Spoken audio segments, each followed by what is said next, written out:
Bien-aimés, nous sommes contents ce matin d'être dans la présence du Seigneur parce que Dieu nous fait énormément du bien dans sa présence. Et la Bible dit, là où 2 ou 3 sont ensemblés en son nom, Dieu est là. Alors, avant de pouvoir écouter la parole, ce matin, nous allons chanter pour la gloire du Seigneur.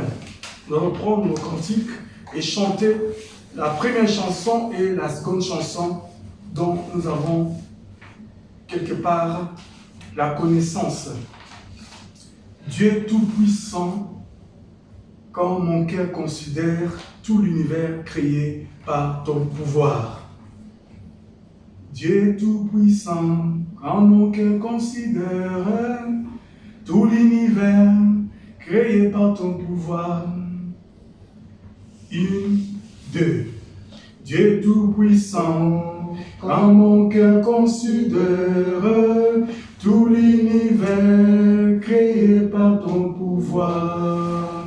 Le ciel d'azur, les éclairs, les tonnerres, l'éclair matin ou les ombres du soir. Et tout mon être alors s'élève un chant. Dieu Tout-Puissant, que tu es grand. Et tout mon être alors s'élève un chant. Dieu Tout-Puissant, que tu es grand. Quand par les bois ou la forêt profonde, j'entends tous les oiseaux chanter. Quand sur les monts, la source avec son onde, livre aux zéphyrs son chant doux et léger. Mon cœur heureux s'écrie à chaque instant, ô Dieu d'amour, que tu es grand. Mon cœur heureux s'écrie à chaque instant, ô Dieu d'amour, que tu es grand. Mais quand je songe au sublime mystère, qu'un Dieu si grand ait pu penser à moi, que son cher fils est devenu mon frère, et que je suis l'héritier du grand roi. Alors mon cœur est dit la nuit, les jours, que tu es bon, ô Dieu d'amour. Alors mon cœur est dit la nuit, les jours, que tu es bon, ô Dieu d'amour. Quand mon Seigneur s'éclatant de lumière s'élèvera de son trône éternel, et que laissant les douleurs de la terre, je pourrai voir la splendeur de son ciel. Je redirai dans son divin séjour, rien n'est plus grand que ton amour. Je redirai dans son divin séjour, rien n'est plus grand que ton amour. Alléluia. Bien-aimé dans le Seigneur, Dieu Tout-Puissant, Dieu est tout suffisant, Dieu est capable, Dieu est un Dieu aux possibilités illimitées. Alléluia. Il mérite que nous puissions l'adorer, le louer et le chanter. Nous allons passer à notre deuxième chanson, la chanson numéro 2. Le Seigneur, avant de s'en aller, il a dit à ses disciples, il est avantageux que je m'en aille. Si je ne m'en vais pas, le Saint-Esprit ne viendra pas non plus. Il faut que je m'en aille pour que le Saint-Esprit vienne. Il faut que je m'en aille pour que le Saint-Esprit vienne. Et c'est ce qui s'est passé. La Bible dit à la Pentecôte, le Saint-Esprit est venu et le Saint-Esprit a visité son peuple. Et nous allons chanter à la louange de la présence et de la puissance du Saint-Esprit. Parce que la Bible nous dit, c'est le Saint-Esprit qui nous rend capables de pouvoir traduire le caractère de Christ au quotidien. C'est le Saint-Esprit qui nous aide à imprimer dans notre comportement la vie de Zoé, la vie de Jésus-Christ. Alléluia. Et c'est le Saint-Esprit qui nous aide aujourd'hui en cet endroit alors que nous sommes réunis autour du nom d'Adonai. Nous allons chanter, les grands jours s'est levé, Dieu nous a visités. Il y a 2000 ans, Dieu nous a visités par le Saint-Esprit. Et cette promesse est encore d'actualité. Alors que Pierre disait à ceux qui l'écoutaient, ce que vous voyez, c'est ce qui était annoncé par Joël. Le Saint-Esprit devait descendre et venir visiter son peuple. Et il est venu. Et ce matin, il est parmi nous. Raison pour laquelle nous allons les chanter dans la joie, dans la confiance. Parce que le quorum est atteint. Là où 2 ou 3 sont réunis en son nom, il est là. Et le Saint-Esprit est là ce matin. Alléluia. Les grands jours s'est levé, Dieu nous a visités, voici les temps nouveaux, etc. 1, 2. Les grands jours s'est levé, Dieu nous a visités, voici des temps nouveaux, chantons gloire à l'agneau. Nous recevons des Christ, c'est qu'il avait promis, le Saint-Esprit est là, il est là, il est là, le Saint-Esprit est là, le Saint-Esprit est là, la mort a disparu, Dieu donne un plein salut, et sur le monde entier, les grands jours s'est levé, le Saint-Esprit est là, l'obscurité s'enfuit, la lumière a jailli, chassant des cœurs troublés, toute incrédulité. Car Christ, le roi des rois, répand l'esprit des foi, le Saint-Esprit est là. Alléluia. Le Saint-Esprit est là, le Saint-Esprit est là, la mort a disparu, Dieu donne un plein salut, et sur le monde entier, les grands jours s'est levé, le Saint-Esprit est là, il est là, il est là, le Saint-Esprit est là, le Saint-Esprit est là, la mort a disparu, Dieu donne un plein salut, et sur le monde entier, les jours s'est levé, le Saint-Esprit est là. Dernier couplet. Que tous les rachetés chantent leur liberté, Christ a accompli, il a donné l'Esprit. Alléluia. Voyez trembler l'enfer, car dans tout l'univers, les Saint-Esprit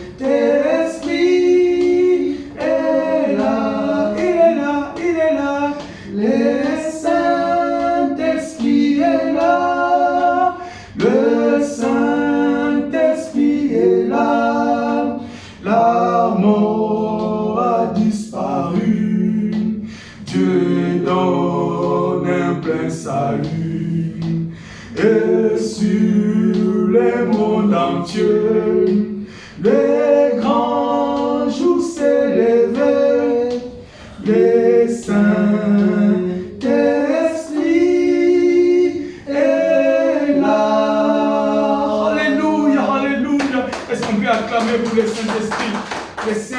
est là, prions le Seigneur bien-aimé, prions, bénissons le Seigneur, disons au Saint-Esprit de venir dans nos vies, disons au Saint-Esprit de nous aider, de nous soutenir, de venir à notre aide, que le Saint-Esprit nous apporte son aide, que le Saint-Esprit nous apporte la joie, nous apporte la victoire dans tous nos combats, dans tout ce que nous connaissons au quotidien. Recommandons nos vies entre les mains du Saint-Esprit et prions aussi pour que le Saint-Esprit nous aide aussi à saisir et à comprendre sa parole ce matin. Prions le Seigneur de gloire. Oh Seigneur, ce matin nous te rendons grâce. Ce matin nous te bénissons. Ce matin nous te sanctifions. Ce matin nous te louons, Jésus, parce que le Saint-Esprit est là parmi nous. Parce que le Saint-Esprit est là. Le Saint-Esprit est là pour nous faire du bien. Le Saint-Esprit est là pour nous soutenir. Le Saint-Esprit est là pour nous protéger. Le Saint-Esprit est là pour se révéler. Le Saint-Esprit est là pour nous remplir. Le Saint-Esprit est là pour nous rendre compétents. C'est dont nous étions incapables de faire. Le Saint-Esprit rend cela possible. C'est que nous sommes incapables de faire humainement parlant. Le Saint-Esprit rend cela possible. Alléluia. Saint-Esprit, merci ce matin. Merci pour ta présence.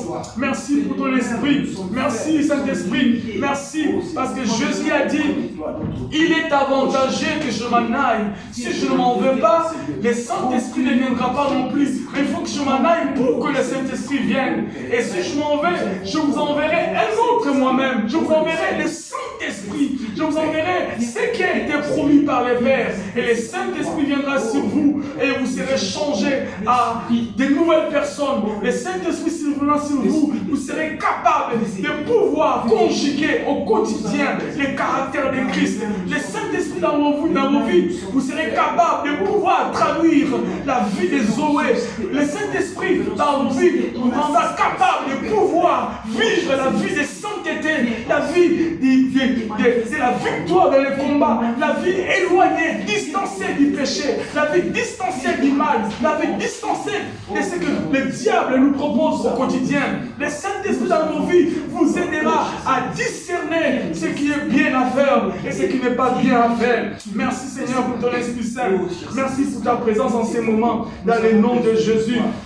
Alors que nous voulons écouter ta parole, Seigneur, nous te bénissons. Nous voulons, Père, que le Saint-Esprit nous aide, le Saint-Esprit nous accompagne, le Saint-Esprit viens nous soutenir en ces moments pour que nous soyons, alléluia, remplis de toi et que nous puissions arriver à saisir la pensée divine ce matin à travers de sa parole. Père, bénis la présence de chacun de nous ce matin. Alors que Yahweh, nous sommes déplacés de partout sous la pluie pour venir à ce culte. Merci. Et ceux qui ne sont pas venus pour des raisons professionnelles, pour des raisons de déplacement de vacances, aussi Seigneur, nous bénissons leur présence là où ils sont dans le nom de Jésus. Merci pour ce culte dominical, Seigneur, le dernier culte de l'année 2020. Nous voulons, oh Dieu, te célébrer en ces derniers jours, parce que Yahweh de gloire, Covid-19 a terrassé les hommes, parce que les accidents ont tué des hommes, parce que les choses, Yahweh de gloire, n'ont pas été faciles cette année 2020, mais tu nous as protégés et tu nous as gardés jusqu'à maintenant.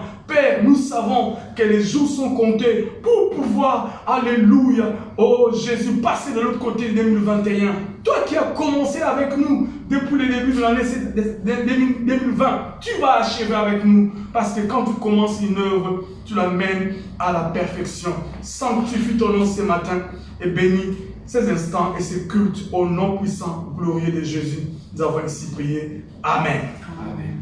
Bien, nous allons devoir passer à la parole. Nous bénissons le Seigneur pour la présence de chacun de nous et nous prions que le Seigneur que nous servons puisse toucher toi qui nous suis à travers les réseaux sociaux, toi qui peux nous suivre aussi en différé, peu importe la situation, le Seigneur est le même, il ne change pas. Du reste, les choses changent, les calendriers changent, mais Adonai est le même. C'est ce que nous disons souvent. La parole de Dieu ne change pas, mais la parole change de vie. Que le Seigneur touche mon bien-aimé, touche ma sœur, touche mon frère, touche-moi, touche-nous tous par sa parole ce matin dans le nom de Jésus. Nous avons prié. Amen. Je vais demander à notre bien-aimé frère Théo de venir prier pour la parole, afin que le Seigneur nous aide à comprendre sa pensée ce matin.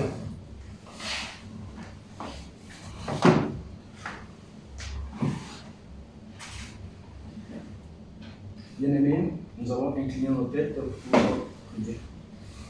Notre Dieu, nous te bénissons pour cet instant que tu viens de nous accorder. Père éternel, nous sommes arrivés au moment où nous voulons t'écouter. Père éternel, nous te demandons d'utiliser puissamment l'orateur que tu t'es choisi pour nous enseigner. Père éternel, laisse que la parole qui sortira de sa bouche ne vienne pas de ses pensées, mais que ça vienne de toi. Père éternel, laisse que la parole, cette parole, que ces messages puissent avoir des répercussions positives dans nos vies. Que cette parole puisse changer nos vies. Oh Père éternel, nous chassons tout ce qui peut venir perturber cet instant. Utilise l'orateur. Au nom de Jésus-Christ, nous avons ainsi prié. Amen. Amen.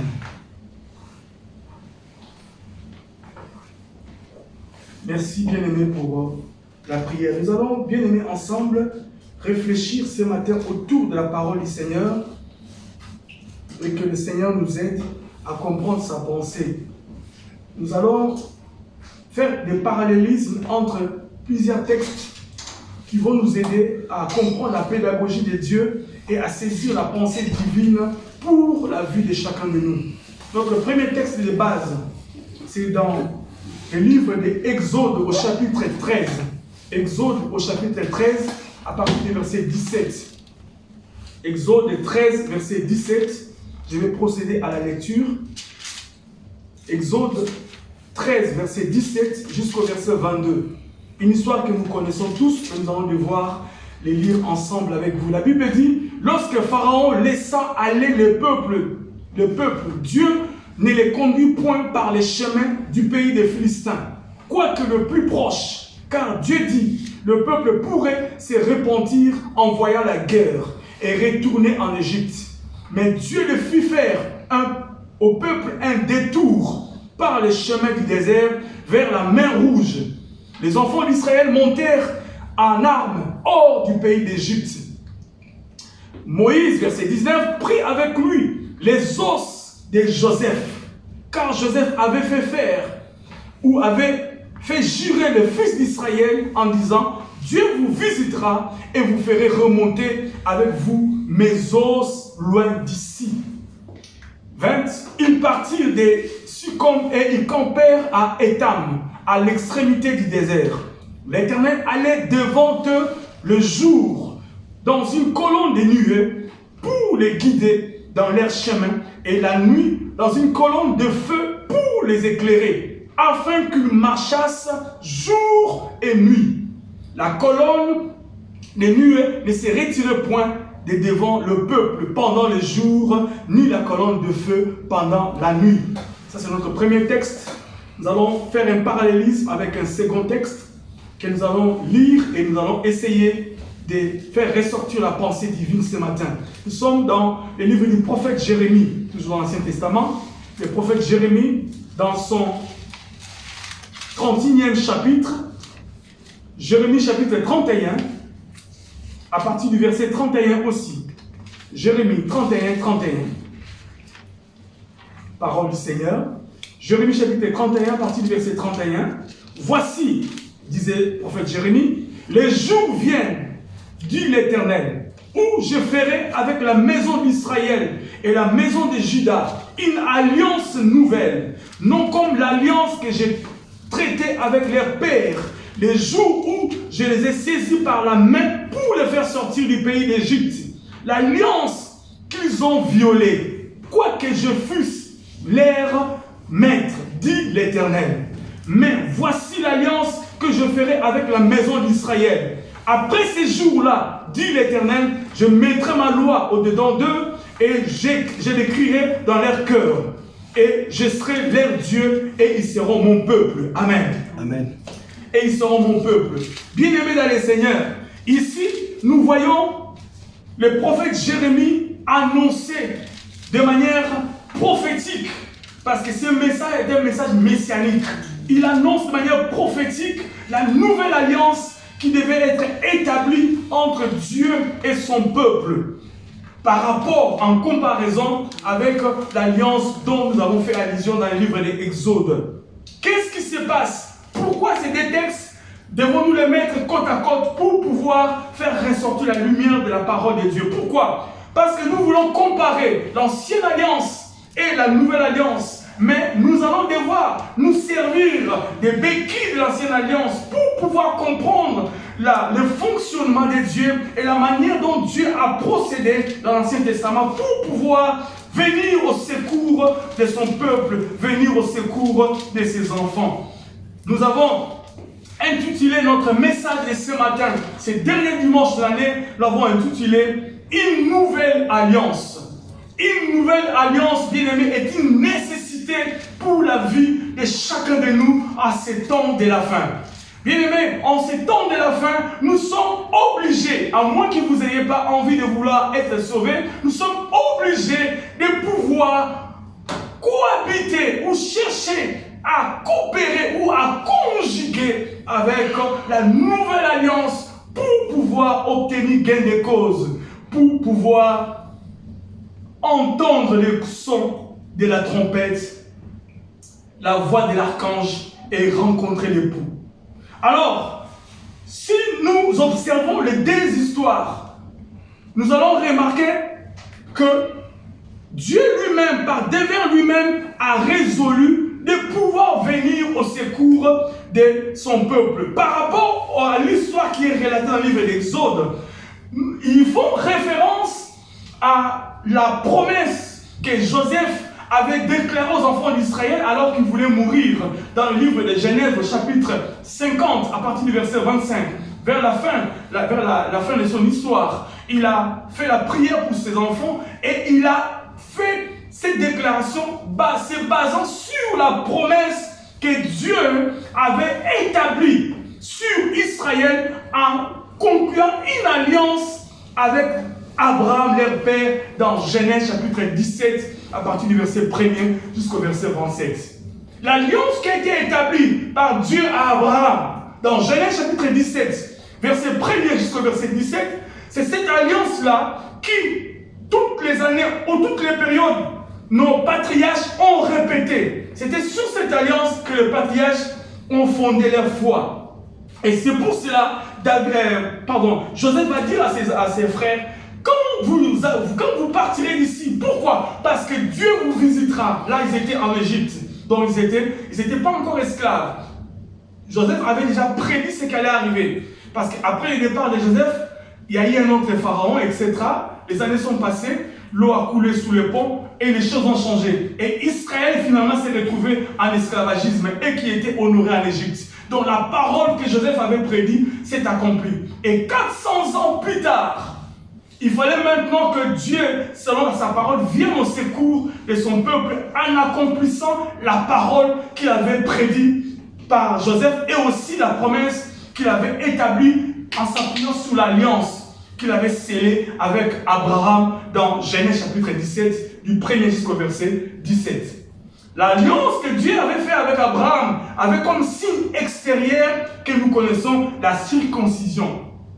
La circoncision était l'expression visible de l'alliance que Dieu avait traitée avec Abraham, notre patriarche. Et vous savez bien, la circoncision est une opération qui consiste à retirer les tout ou une partie des prépuces. Donc c'était une expression extérieure. Mais aujourd'hui, c'est juste pour question de santé ou question de propriété que nous le faisons. Donc par motif de santé, par motif des soins que nous le faisons. Mais spirituellement, cette alliance existe différemment. C'est ce que nous allons essayer de voir tout à l'heure. Alors, l'alliance, qu'est-ce que ça veut dire une alliance? L'alliance, par définition, c'est l'union contractée par engagement mutuel. Donc, c'est une union contractée par engagement mutuel, bien-aimé dans le Seigneur. Et un engagement, c'est quoi? C'est une action de se lier par une promesse ou une convention. Donc, engagement est une action de se lier par une promesse ou par une convention. Donc, Dieu avait traité avec Abraham une alliance. Il avait contracté un engagement solennel avec notre patriarche Abraham. Alors, c'est ce que nous venons de lire dans Exode chapitre 13 que nous venons de procéder à la lecture. Les années sont passées, Dieu est venu visiter son peuple. Et c'est ce qui s'est passé, c'est ce que nous avons lu ensemble. Et nous allons essayer de le voir rapidement dans quelques secondes. Mais, des années plus tard, quasiment 400 ans plus tard, ou je ne sais pas, parce que combien d'années ça s'est passé, je ne sais pas très bien exactement, mais au moins, plus ou moins 400 ans avant Jésus-Christ, un homme de Dieu qui s'appelle Jérémie, le prophète Jérémie va recevoir de Dieu une vision, une prophétie. Alors qu'à cette période-là, Israël ou le peuple de Juda était en captivité ou était sous l'oppression babylonienne. C'est-à-dire, la Babylone avait terrassé le pays et il a amené une partie de la population en captivité. Et une autre partie est restée en Juda. Malgré qu'ils étaient restés, mais ils étaient sous l'oppression, sous occupation, sous l'injonction de leurs bourreaux.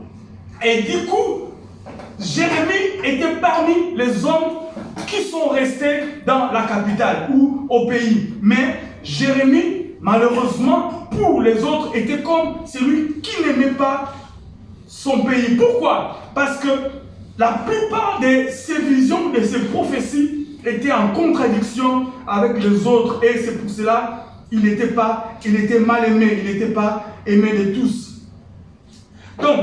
Donc Jérémie dit, voici les jours viennent, dit-il, où l'Éternel rétablira la maison d'Israël et celle de Juda, en vertu d'une nouvelle alliance. Jérémie prononce devant le peuple d'Israël un message, non simplement par rapport à leur actualité, mais par rapport aux temps à venir. Et ces temps, bien aimés, c'est le temps de la fin. Donc c'est nous qui sommes en train de vivre les retombées ou les conséquences de cette nouvelle alliance. Mais hélas, si nous n'arrivons pas à appréhender réellement le contenu de cette alliance, bien aimé, nous ne pourrions pas jouir à 100% de cette nouvelle alliance. C'est ce que nous voulons essayer de comprendre. Donc, il prédit cela. Pourquoi? Parce que selon la Bible, selon Jérémie, l'ancienne alliance avait été rompue par le peuple. Il s'est montré incapable de faire face à ses obligations résumées dans la loi. Donc, Israël n'arrivait pas à accomplir au maximum ce dont Dieu les avait prédit ou Dieu l'avait demandé de pouvoir accomplir, qui était basé sur la loi de Moïse. Et c'est ce qui fait que Dieu a compris que cette alliance était caduque, était obsolète. Et il fallait une nouvelle alliance.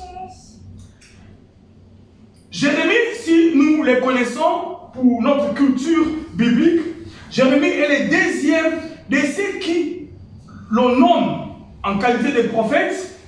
Parmi les 4 grands prophètes que nous connaissons, Ésaïe, Jérémie, Ézéchiel, etc., il est parmi les grands et il est appelé à juste titre prophète de pleurs. Pourquoi? Parce que dans son parcours, il a passé beaucoup de temps à pleurer. C'était un homme mal aimé. Jérémie, il a été un prophète qui n'a pas été accepté dans son pays. Il a vécu toute sa vie parce qu'il a commencé son ministère à l'âge de 25 ans. Il était jeune, cet homme de Dieu. Dieu l'avait connu dès le ventre de sa mère, comme vous lisez dans Jérémie, chapitre 1er, verset 1er. Et à partir de 25 ans, il a commencé son ministère prophétique puissant et un ministère extraordinaire.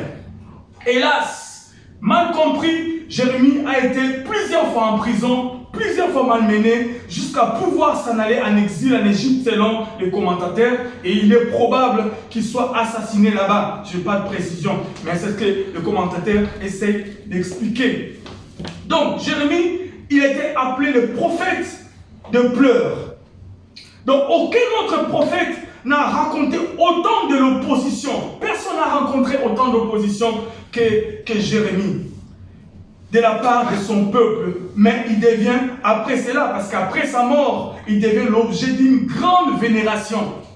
Après qu'il soit parti, les gens se sont rendus compte que c'était un prophète authentique. Et du reste, si nous observons rapidement Matthieu chapitre 16, verset 14, alors que Jésus-Christ posait la question dans Matthieu 16, 14, qu'est-ce que les gens disent de moi? Dans la réponse, ils ont dit, d'autres pensent que tu es Jérémie. Donc voilà le niveau que Jérémie avait dans la tête des gens, il est comparé à Jésus le Messie, à Jésus le Sauveur.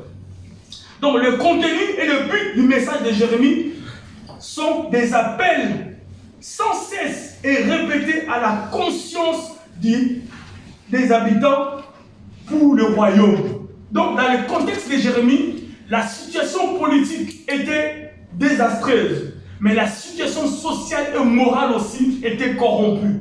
Le péché avait atteint un niveau extrême. Le mal avait débordé la vase. Donc à l'époque de Jérémie, les gens préféraient écouter les colibés, écouter les messages mensongers des prophètes que d'écouter la parole prophétique de Jérémie. Du reste, c'est ce qui a fait que Jérémie soit menacé, soit en prison. Cependant, il n'a pas arrêté d'annoncer l'évangile. Bien aimé, le contexte de Jérémie ne s'éloigne pas de notre contexte d'aujourd'hui. Il est quasiment pareil, où nous avons ces problèmes de la crise de la bonne parole. La crise. Pourquoi? Parce que l'évangile aujourd'hui est annoncé distancé de la croix. L'évangile est devenu comme un distributeur de monnaie. L'évangile, bien aimé dans le Seigneur, n'est pas un moyen par lequel nous venons pour pouvoir. C'est vrai, nous avons la bénédiction dans l'évangile, mais l'évangile est d'abord salutaire. L'évangile est pour le salut des âmes. Mais hélas, les hommes de Dieu annoncent l'évangile comme un moyen par lequel nous pourrons tout obtenir rapidement, comme si c'était un micro-ondes où nous mettons rapidement la bouffe et nous pourrons manger dans quelques secondes.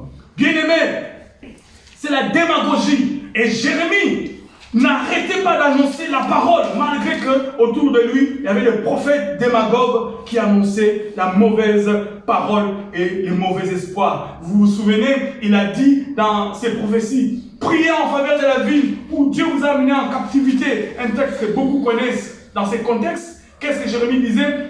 Les autres prophètes disaient que Dieu allait délivrer Israël qui était en captivité à Babylone. Mais Dieu avait dit à Jérémie que les autres prophètes racontent des mensonges. Moi, je ne les délivrerai pas maintenant, jusqu'à 70 ans. Donc, Israël devait rester en captivité pendant 70 ans. Mais d'autres prophètes racontaient des histoires à faire dormir les gens debout. Des histoires tissées de fils blancs pour impressionner. Mais la parole de Dieu ne doit pas être impressionnée, mais la parole de Dieu elle-même change la vie des gens. Et ce matin, je prie que la parole nous fasse du bien. Et Jérémie va devoir annoncer pour leur dire non, restez là-bas en captivité. Priez en faveur de la ville que Dieu vous a amené, Dieu vous a amené en captivité parce que votre bonheur dépend de là-bas. Pourquoi? Parce que vous allez y rester pendant 70 ans. Et à cause de ça, Jérémie a été malmené. Bien aimé, vous voyez, le contexte dans lequel Jérémie vivait est quasiment parallèle à nos contextes d'aujourd'hui. Où les gens préfèrent la bonne nouvelle, les gens préfèrent la bonne évangile, entre guillemets, bien que l'évangile est une bonne nouvelle. Alors, qu'est-ce qui se passe? Jérémie maintenant va devoir annoncer la nouvelle alliance. C'est quoi la nouvelle alliance? Pourquoi cette nouvelle alliance? Déjà, nous avons la réponse. Dieu lui-même parle par Jérémie en disant, j'ai décidé de pouvoir conclure une nouvelle alliance avec mon peuple. Pourquoi? Parce que l'ancienne alliance est caduque. L'ancienne alliance n'a pas été respectée. Il dit ceci. Voici les jours viennent, dit l'Éternel, où je ferai avec la maison d'Israël et la maison de Juda une nouvelle alliance. Non comme l'alliance que j'ai traitée avec leurs pères, le jour où je les saisis par la main pour les faire sortir du pays d'Égypte. C'est ce que nous avons lu tout à l'heure. Alliance qu'ils ont violée, quoique je fusse leur maître, dit l'Éternel. Mais voici l'alliance que je ferai avec la maison d'Israël. Donc, la nouvelle alliance. Ici, bien aimé, Israël peut aussi être Israël comme nation, mais Israël aussi peut typifier l'Église. L'Israël peut typifier les chrétiens. Israël peut typifier toi et moi.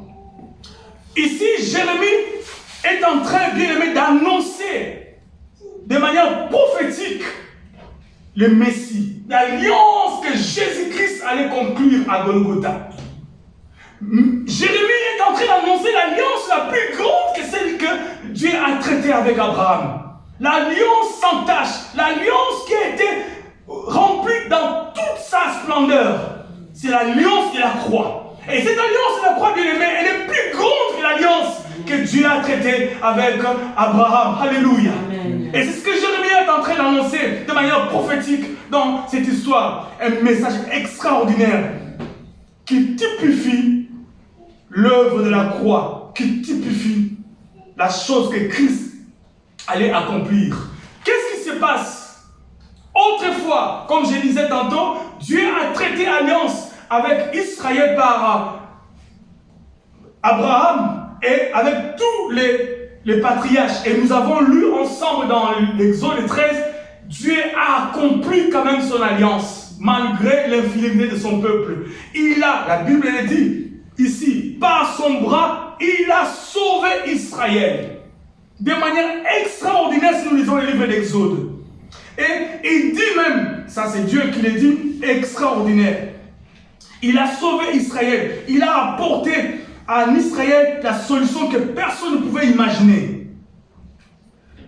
Il a porté Israël sous les ailes de l'aigle. Alléluia. Jésus aujourd'hui, mais Dieu en général a porté Israël sous les ailes des aigles pour le faire sortir de la captivité, pour l'amener à la terre promise. C'est le type de la vie chrétienne que nous menons maintenant. C'est l'image. Cette histoire typifie ce que nous sommes. C'est-à-dire, Israël était en captivité sous l'oppression du péché. Dieu est venu par Moïse.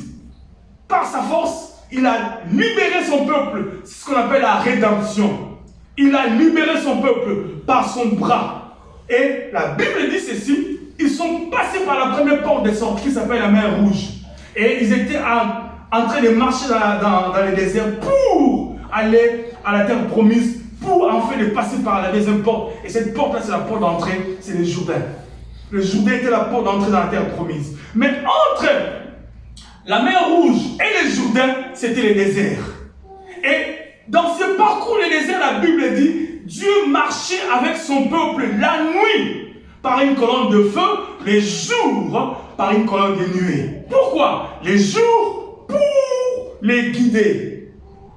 Guider veut dire accompagner quelqu'un, l'orienter parce que je connais les chemins. Et la nuit, c'est éclairer la personne. C'est ce que la Bible dit. Donc, il est éclairé son peuple dans l'obscurité. Je suis allé dans le dictionnaire biblique pour regarder la nuit. La nuit est la même explication que les ténèbres. Or, que les ténèbres, bibliquement, c'est les œuvres du malin. Les ténèbres, c'est les œuvres du diable. Parce que la Bible dit les ténèbres ne régneront pas toujours. Alléluia.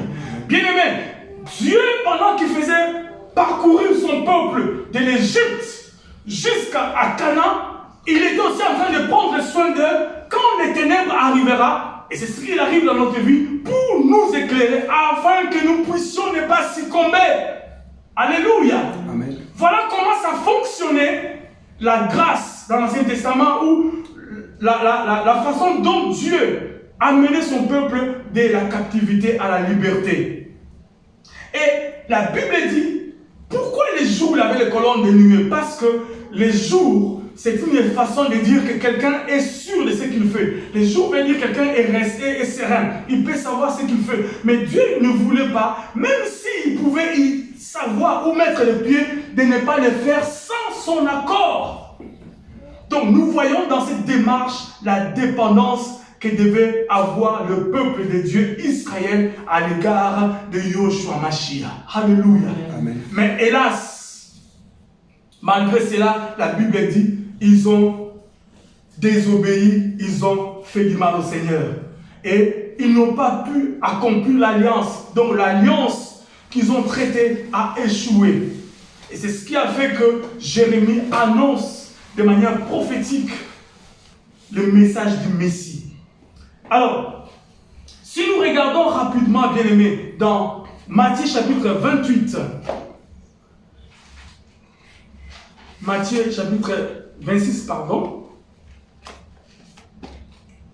Matthieu chapitre 26, à partir du verset 26. Est-ce que j'ai bien regardé? Oui, Matthieu chapitre 26, à partir du verset 26.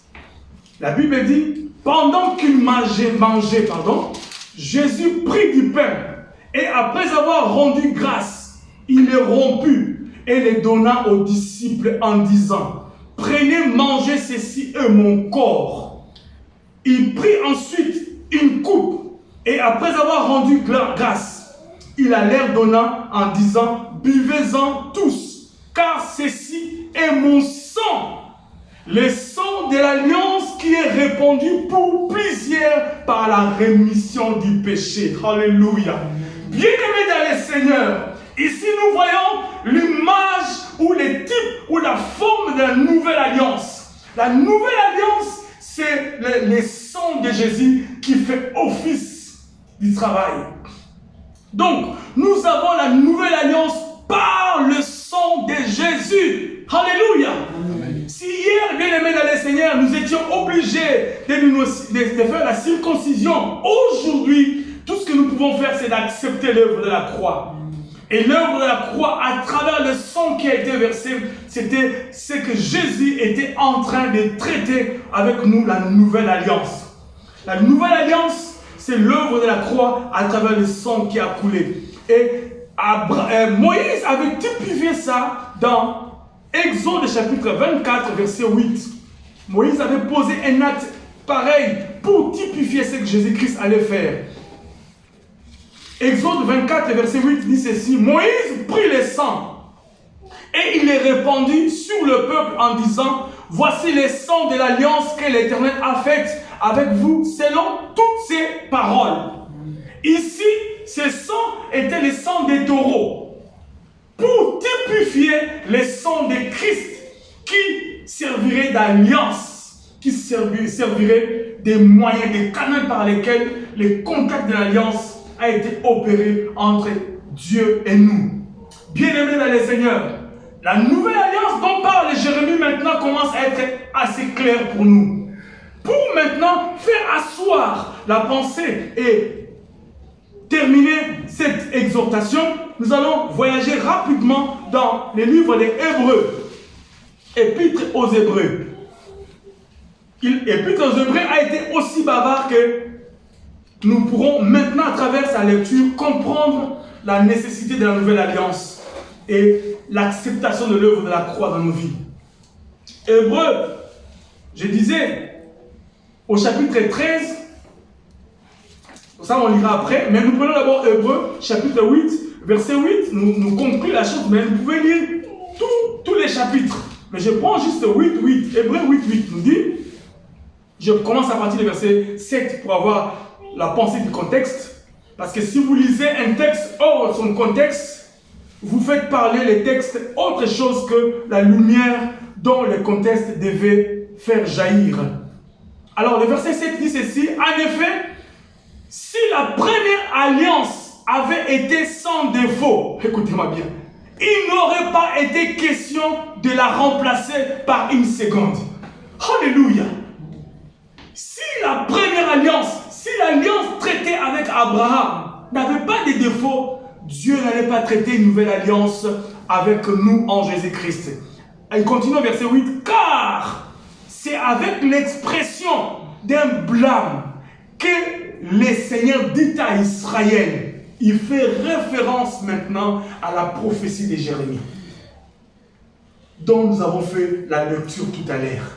Il dit, voici les jours viennent, dit le Seigneur, où je ferai avec la maison d'Israël et la maison de Juda une nouvelle alliance. Il dit, Dieu l'a fait. Il dit, voici, je réponds, l'expression d'un blâme. Dieu ne l'a pas fait avec joie. Dieu l'a fait avec un cœur qui était blessé. Pourquoi? Parce que son peuple n'avait pas obéi, n'avait pas respecté l'alliance qu'ils avaient contractée. Alors il dit, voici les jours viennent, dit le Seigneur, où je ferai avec la maison d'Israël et la maison de Juda une nouvelle alliance. Non comme une alliance que je traiterai avec leur père, les jours où je les ai saisis par la main pour les faire sortir du pays d'Égypte, car ils n'ont pas persévéré dans mon alliance. Ils étaient dans l'alliance, mais chemin faisant, ils se sont dérobés de l'alliance. Bien aimé, il faut persévérer dans l'alliance avec le Seigneur. Et la Bible dit, et moi aussi, je ne me suis pas soucié de, dit le Seigneur. À cause du temps, vous pouvez lire tous les chapitres, oui, tous les chapitres 7. Ici, l'écrivain aux épîtres des Hébreux nous explique en disant que la nouvelle alliance, c'est l'alliance que Jésus-Christ a accomplie à Golgotha. Pourquoi? Parce que hier, l'alliance qui a été accomplie était basée sur la recommandation du sacrificateur Aaron. C'était sur l'ordre aronique. Mais Jésus est venu accomplir une nouvelle alliance qui est supérieure à l'alliance d'Aaron. Pourquoi? Parce que son alliance est basée sur le ministère de Melchisedec. Donc l'homme sans ni père ni mère. Donc l'alliance de Jésus-Christ est sous l'ordre, sous la couverture spirituelle de Melchisedec. Alléluia. Donc c'est ce que vous lisez, si nous lisons, je prends le verset chapitre 7. En effet, c'est Melchisedec, roi de Salem, etc., etc. Vous pouvez lire tous les chapitres 7, vous allez vous rendre compte. À cause du temps, nous n'allons pas y aller. Donc, Jésus-Christ a accompli la nouvelle alliance selon l'ordre de Melchisedec. Et Jésus est par cela, dit la Bible dans le verset 22, chapitre 7 des Hébreux, Jésus est par cela même les garants d'une alliance plus excellente.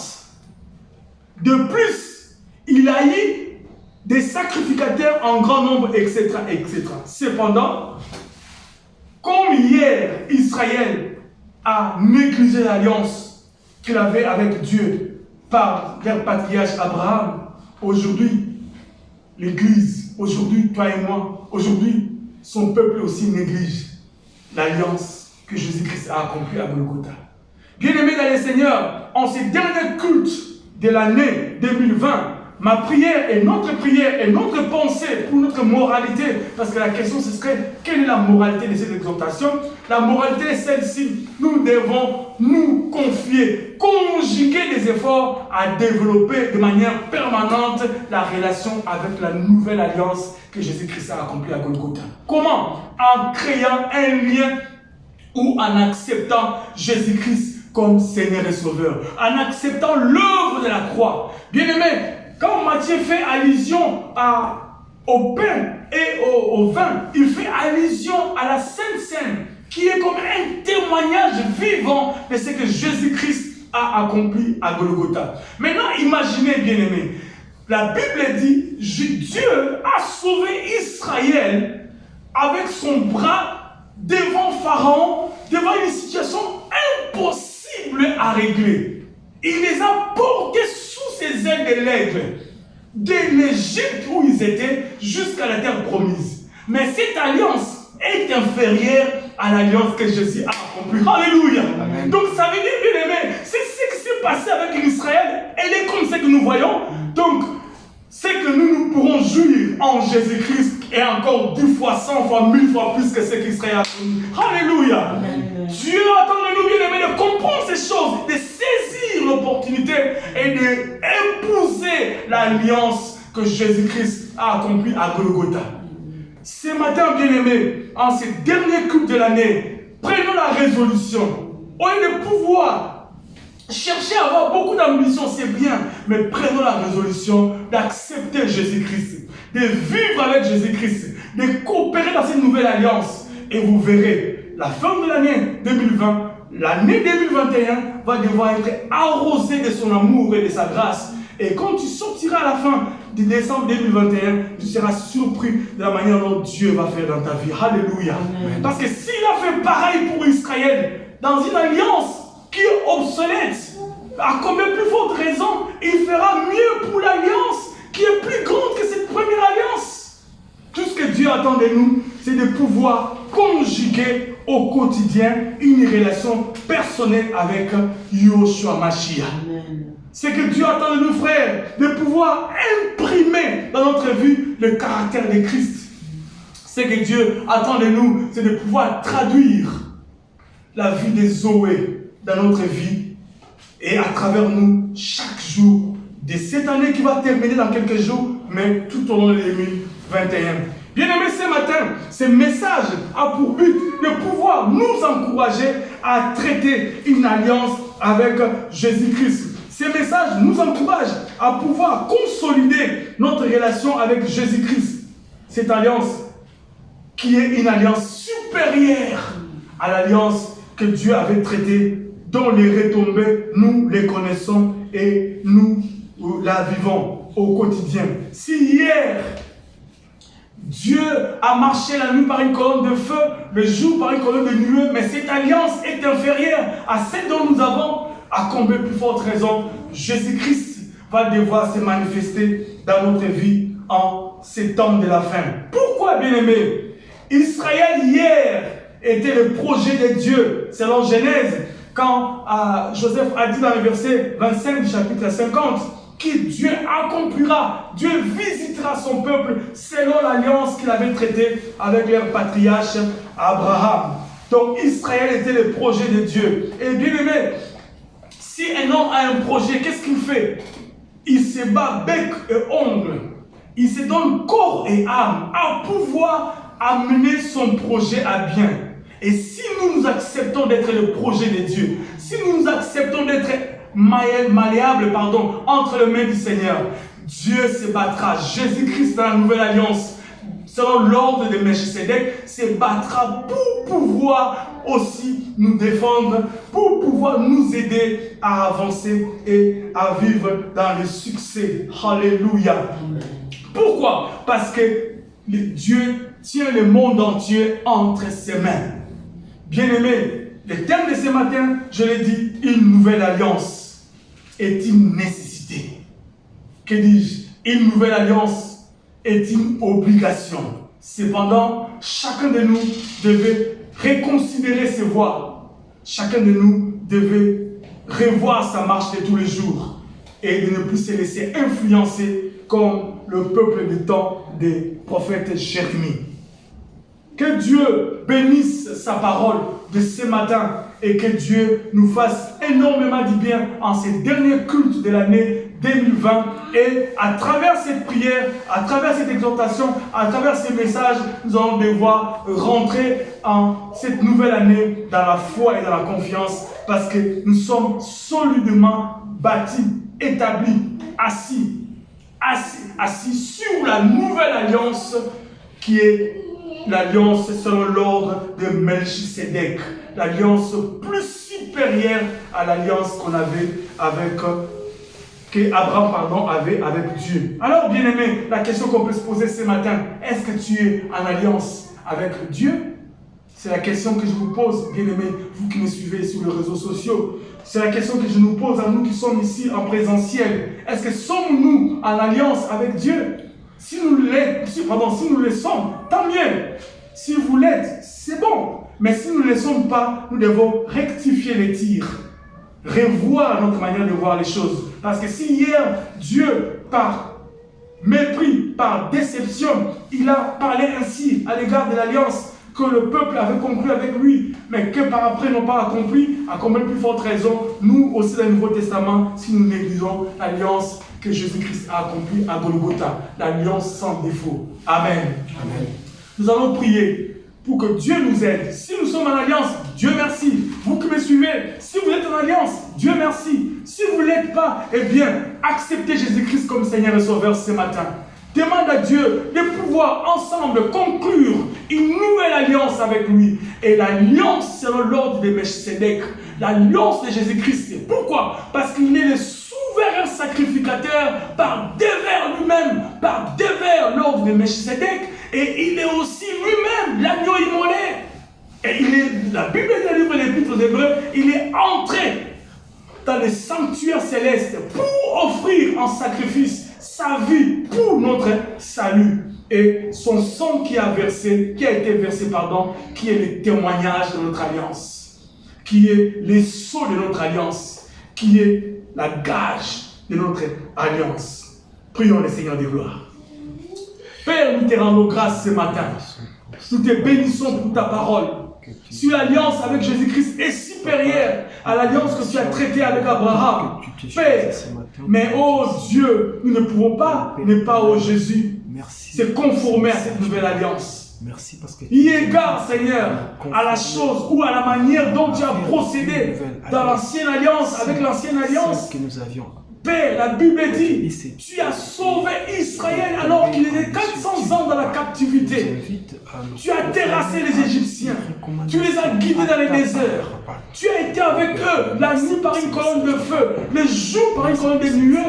À combien plus forte raison en ces temps de la fin, en nous qui sommes, Yahweh, les hommes de ces temps de la fin, ces temps où la nouvelle alliance a été ouverte, celle qui a été annoncée par Jérémie. Alléluia. Seigneur, cette alliance a été accomplie il y a 2000 ans. Elle a été complètement accomplie, tout accompli, disait la parole du Seigneur. Ce matin, Seigneur, nous reconsidérons nos voies. Ce matin, nous renouvelons notre alliance avec toi. Nous acceptons de redéfinir encore les clauses de notre alliance avec toi, afin de pouvoir, oh Dieu, à travers cette année nouvelle qui va commencer, vivre au quotidien le caractère de Christ. Vivre au quotidien la vie de Zoé. Parce que notre Dieu est notre salut, notre Dieu est notre gage, notre Dieu est notre alliance. Bénis ta parole et bénis ces cultes. Bénis Seigneur Yahweh de gloire, ceux qui nous suivent dans les réseaux sociaux, que ce soit en différé ou pas, mais la parole de Dieu qui ne change pas, la parole qui est basée sur la nouvelle alliance selon l'ordre de Melchisedec, touche leur vie et transforme leur existence. Bénis Yahweh de gloire la forme de l'année pour chacun de nous 2020. Nous voulons sortir de cette année qui nous a fatigués par des Covid, par des confinements, par des couvre-feux, etc. Nous sommes fatigués de cette année 2020. Nous voulons en finir. Mais nous ne voulons pas en finir par nous-mêmes. Nous ne voulons pas en finir par dévers nos capacités ou par dévers nos qualités. Non, nous voulons, Seigneur, en finir avec toi. Parce que faire les choses avec toi, par toi et pour toi, Seigneur, a toujours un résultat escompté. Merci pour tout. Dans le nom puissant et glorieux de Jésus, nous avons ainsi prié. Amen. Amen. Bien-aimés, nous bénissons le Seigneur pour ce culte de ce dimanche, ce dernier culte de l'année. Et nous vous annonçons, vous qui nous suivez dans les réseaux sociaux, nous sommes le centre évangélique La Bannière, une extension de l'église de la Borne implantée ici dans la ville métropole de Nantes. Et nous fonctionnons maintenant en mode présentiel, mais dans cette configuration église de maison pendant quelques temps. Et Dieu voulant, nous vous annonçons la bonne nouvelle qu'à partir du mois de janvier, Dieu est avec nous. Nous sommes déjà en contact avec un local et nous pourrions aller maintenant en présentiel de manière beaucoup plus large et avoir un auditoire assez espacé pour accepter tout le monde. Ici, nous sommes obligés de limiter à cause de toute la réglementation dont la maladie ou la pandémie nous fait subir, la distanciation sociale et aussi le respect des nombres dans un endroit clos. Mais nous bénissons le Seigneur parce qu'il est Dieu et il nous accompagne. Malgré la pandémie, nous voici en train d'évoluer et step by step, petit à petit, étape à étape, Dieu est avec nous et Dieu nous visitera.